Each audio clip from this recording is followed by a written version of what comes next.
A gripe comum que circula, que todo mundo adora comparar com o coronavírus, ela não pode infectar todas as pessoas, porque grande parte das pessoas já tem pelo menos alguma imunidade à gripe. Então você pode pegá-la uma vez por ano, mas não mais do que isso. E tem muita gente que pegou a gripe no ano passado ou no ano anterior e está imune a ela agora e não pega ela. Então o potencial de pessoas infectadas com gripe é relativamente baixo todo ano.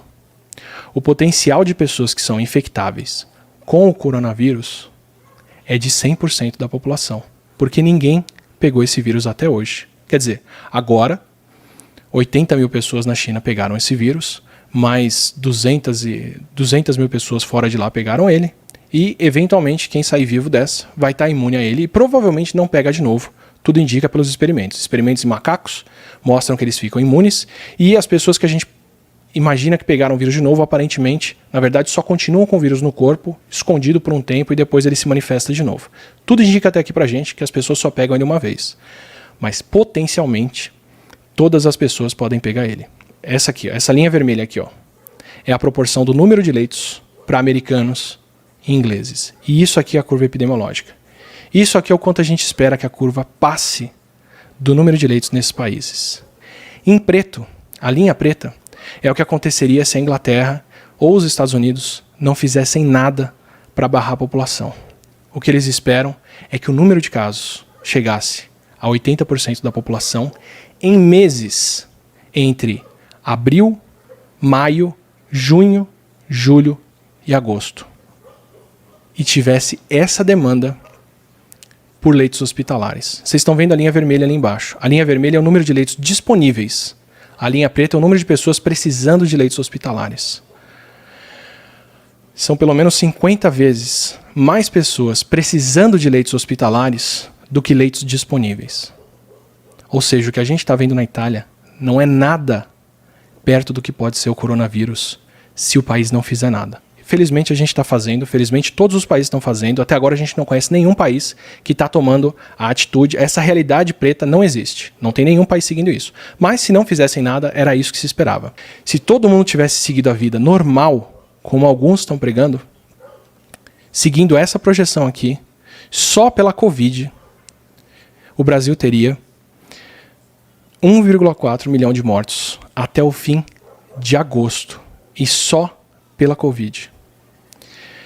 Essas pessoas que estão precisando de leito vão ocupar os leitos do hospital, e aí quem não tem leito vai ter que ficar em casa, não vai ter acesso a respirador, não vai ter acesso a oxigênio, porque o coronavírus destrói o sistema respiratório e a pessoa precisa de alguma coisa para ajudar ela a respirar. Então ele faz as duas coisas, ele destrói a pele do pulmão, que faz a respiração, e ele enche o pulmão de água e depois de sangue, e a pessoa não consegue respirar. Por isso que a gente precisa ou de oxigênio no nariz, ou de aparelho respiratório, que é a UTI, ou de membrana para troca de oxigênio, que é raríssima e só está disponível em poucos leitos em qualquer país. Felizmente, a gente fez alguma coisa.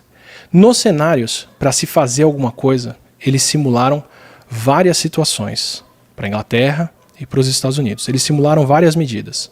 Eles simularam a mitigação, que é o que a gente está fazendo no Brasil, que é você parar a escola, parar a faculdade, parar transporte, parar trabalho, parar algumas coisas, e eu vou mostrar o que é o cenário de cada uma delas. E eles fizeram a simulação de um cenário de supressão. Supressão é o que a China fez. Ninguém sai de casa, ninguém circula na rua, ninguém faz nada. É todo mundo trancado dentro de casa até os casos se resolverem.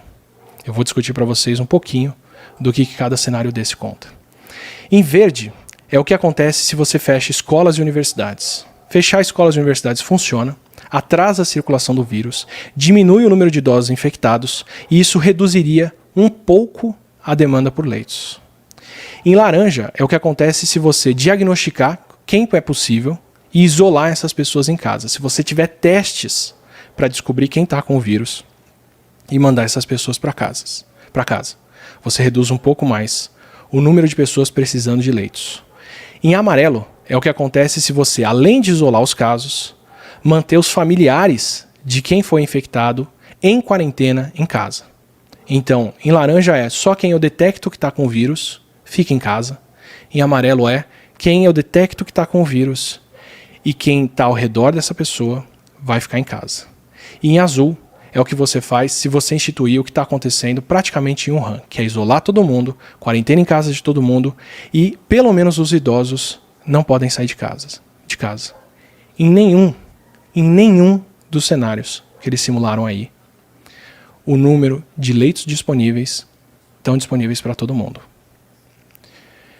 O melhor cenário que eles conseguiram chegar, o menor cenário de todos, é esse último, com todas as restrições, e que mesmo assim a gente tem pelo menos 8 vezes mais pessoas precisando de UTI do que o que está disponível nesses países. O Brasil está agindo para aumentar o número de leitos de UTI. A gente tem esses planos de converter estádio e outros espaços para atendimento hospitalar, e tudo indica que o país está agindo para se preparar para um grande número de casos. E se vocês repararem nessa simulação, quando esse número de casos estoura e ultrapassa o limiar de leitos disponíveis, acontece aqui, ó, em abril. Como disse o pronunciamento do ministro de hoje, em abril, o sistema de saúde do país entra em colapso. Então esse é o cenário que a gente tem pela frente.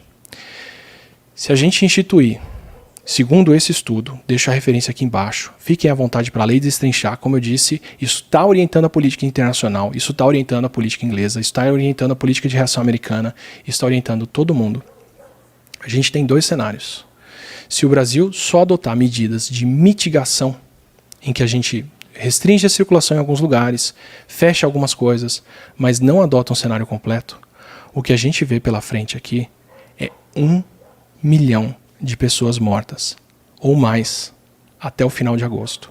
Aqui. Os 2 cenários são muito complicados daqui para frente. Um deles exige que a gente não circule, não se movimente, não saia. O outro exige um número inaceitável de vidas sendo tomadas por causa do coronavírus. Essa é a escolha que a gente vai fazer daqui para frente. Tá? Então, quando alguém discute se é uma doença leve ou não, se a gente deveria parar ou não, se o comércio deveria parar ou não, se as coisas deveriam acontecer ou não, entenda que é isso que a gente está discutindo. É se a gente quer milhares ou milhões de mortos. Isso é uma decisão que todos os países vão ter que tomar. E isso é uma decisão que o governo brasileiro está ciente de que temos que tomar. Quando a gente começa a construir leitos de hospital dessa forma, em todos os lugares, e quando a gente começa a falar que em abril a gente deve ter o colapso do sistema de saúde. Então, por favor, não fique contando com curas, com gargarejo, com bochecho, com qualquer ritual para não pegar o coronavírus. Não fique contando com a vacina que deve vir, mas se ela leva pelo menos 1 ano de desenvolvimento, esse 1 ano vai acontecer depois desses milhões de casos. Não conte com uma cura, com um remédio, porque mesmo se a gente tivesse algum composto hoje que cura as pessoas, o que a gente ainda não tem, o tempo de produção dele para poder distribuir isso para a humanidade é de alguns meses. A janela que a gente tem em relação ao coronavírus é muito mais curta do que isso. A nossa vida mudou. A sua vida mudou. Você tem mais 1 semana ou 2, no máximo, de normalidade na sua cidade. Se você está em São Paulo, você tem menos tempo do que isso. Daqui para frente, a gente não pode mais sair na rua, a gente não pode mais circular, a gente tem que evitar ao máximo o contato físico com outras pessoas, porque o coronavírus passa pelo ar e ele passa muito bem. E quando você tem um número de casos tão grande, é só o isolamento e a distância física que impede esse vírus de ser transmitido. Então daqui para frente, saiba disso. A gente tem mitigação ou supressão. Se nenhum dos dois estiverem sendo tomados na sua cidade, isso é uma loucura. Se a mitigação estiver sendo tomada para manter parte da economia girando, para manter parte das coisas funcionando, porque pode ser perigoso e porque pode levar a uma perda de trabalhos, saiba que isso envolve milhares de vidas na sua cidade. Milhões de vidas no país como um todo. O caminho que esse estudo mostra, o caminho que a gente vê, o caminho que o mundo está vendo como o único possível para evitar um grande número de mortos é testar ao máximo as pessoas com vírus e supressão, não sair de casa, não circular. Você não precisa acreditar no que eu estou falando aqui, você não precisa me levar a sério, os estudos todos estão aqui embaixo, o meu currículo está disponível, é só acompanhar o número de casos da Espanha e como a Espanha vai progredir, ou se você está em qualquer parte do Brasil, é só você acompanhar o que vai acontecer com São Paulo no próximo mês. Não leve a sério curas, não leve a sério tratamentos, isso pode vir lá na frente, isso com certeza vai ajudar muito a humanidade, mas a essa altura, nesse momento, o melhor que a gente faz é não sair de casa. Se a sua cidade ainda não tem casos, você tem alguns dias para isso chegar aí, no máximo um mês. Se você está num grande centro como São Paulo, e principalmente em São Paulo, essa realidade já chegou para você. Eu vou estar aqui, a gente vai passar junto por isso, a gente tem que se apoiar. Isolamento envolve muito preparo mental, envolve saúde mental para a gente poder passar por isso, tudo que vai acontecer. A gente vai ter que enfrentar familiares, parentes, amigos ficando doentes, sendo internados, avós, pai e mãe sendo internados e morrendo. E a gente tem que estar preparado para saber o que vem por aí. E tem que estar disposto a enfrentar isso. E ficar em casa e fazer o possível para passar pelo que vem pela frente. Então entenda isso como um recado, como um carinho pela vida, que é o que eu tenho. E como um aviso de quem quer ver a gente seguir o melhor caminho possível. Infelizmente envolve restrição de movimento. Mas é disso que a gente depende para continuar vendo todas as pessoas queridas que a gente tem ao nosso redor. Porque a nossa realidade mudou.